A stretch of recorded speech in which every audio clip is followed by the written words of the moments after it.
একটি জায়গায় আপনি বলেছিলেন, আমি আপনাকে উদ্ধৃত করছি, এটাই ভারত প্রসঙ্গ, যে আমরা পত্র পত্রিকায় পড়ি 26 লাখ ভারতীয় বাংলাদেশে চাকরি করে, বাংলাদেশের ছেলেরা চাকরি পায় না, রাস্তায় রাস্তায় ঘুরছে, আর ভারতের ছেলেরা চাকরি করছে। আপনি সরকারে আসার পরে এই বিষয়টি সম্পর্কে আপনার আপডেটেড মন্তব্য কি? আচ্ছা, 26 লাখ ফাইন, ভারতীয় এখন কি করছেন? Thank you, thank you. এটা আমি প্রথমে আপনাকে বলে রাখি, এটা কিন্তু আমি উপদেষ্টা হওয়ার পর বলি নাই। অনেকে ওকে, এটা কনফিউশন ছড়ানোর জন্য, এটা আপনি ক্লিয়ার আছেন, এটা রাইট, আমি হ্যাঁ, উপদেষ্টা হওয়ার পর বলি নাই। আগেই এটা বলেছেন। উপদেষ্টা হওয়ার আগে ভারতের যে বাংলাদেশের প্রতি বর্বর কিছু নীতি, সেগুলি সমালোচনা করতে গিয়ে আমি একটা পর্যায়ে বলেছিলাম। এখন আপনাদের যেই আপত্তিগুলো আসছে, প্রথম প্রশ্ন হচ্ছে এখানে কি 26 লাখ আছে কিনা। তাহলে আমি আপনার দৃষ্টি আকর্ষণ করি, ফিনান্সিয়াল এক্সপ্রেসে 2009 সনে বলা হয়েছিল 5 লক্ষ ভারতীয় এখানে চাকরি করছে, 2009 সনে।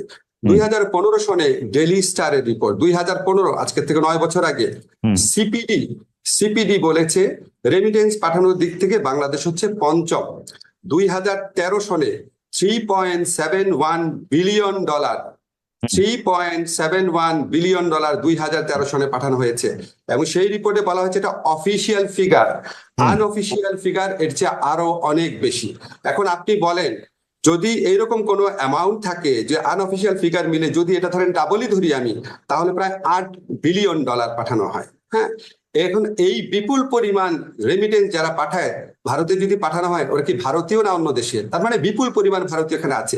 আমি যে আপনাকে ফিগারটা বলেছি 26 লাখ, সেটা হচ্ছে কম হতে পারে, আবার বেশি হতে পারে, এক্সাক্ট চিত্র আমরা জানি না।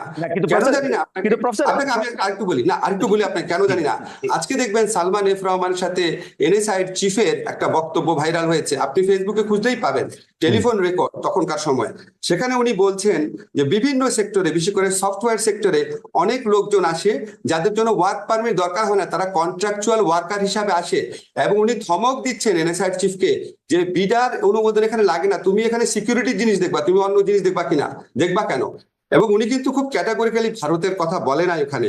কিন্তু আপনি আমাকে বলেন, আপনি মানে পারসিভ করে দেখেন যে কন্ট্রাকচুয়াল ওয়ার্কার অনেক আসছে, অনুমোদন লাগে না, এটা সালমান এফ রহমান কোন দেশের ক্ষেত্রে বলতে পারেন?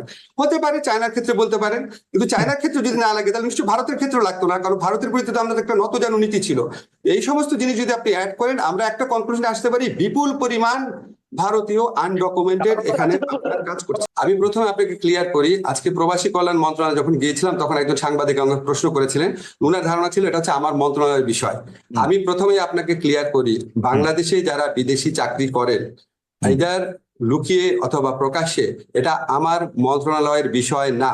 আমি হচ্ছে বিদেশে যারা বাঙালি চাকরি করেন, সেটা আমার মন্ত্রণালয়ের বিষয়।